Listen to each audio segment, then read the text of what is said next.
পুত্রবধূ দূর থেকে দেখে যে তার শাশুড়ি তাদের বাসায় আসছে। শাশুড়িকে দেখে ওই স্ত্রী তাড়াতাড়ি করে ঘরের ভিতরে ঢুকে যায়।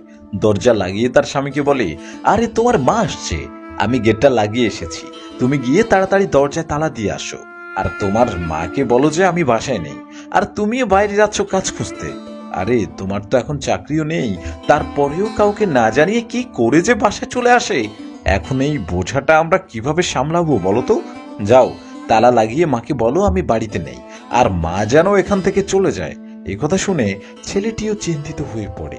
মাও হয়েছে না যখন তখন কিছু না জানিয়ে চলে আসে। আচ্ছা যাই হোক, আমি মাকে সামলাচ্ছি, তুমি দরজা বন্ধ করে চুপচাপ ঘরের ভেতরেই থাকো। এই বলে সে বের হয়ে যায়। বাসার সামনে মাকে দেখে বলে, আসার আগে আমাকে একটা ফোন দিয়ে জানিয়ে আসবেন না মা? আসলে আমার চাকরিটা তো নেই, তাই তোমার বৌমাও বাড়িতে নেই, বাপের বাড়িতে চলে গেছে।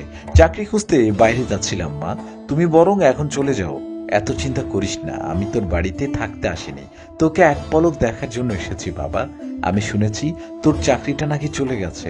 হ্যাঁ মা, তুমি বাড়ি চলে যাও, আমি তোকে দেখার জন্য এসেছি রে বাবা। মা তখন ছেলের মাথায় হাত বুলিয়ে দেয়। ছেলেটি অস্বস্তি বোধ করছিল। মা, আমার কাছে তো এখন টাকা পয়সা কিছু নেই, তাই তোমাকে এখন আর কিছু দিতে পারবো না, তুমি মন খারাপ করো না, তুমি এখন চলে যাও। আরে আমি তো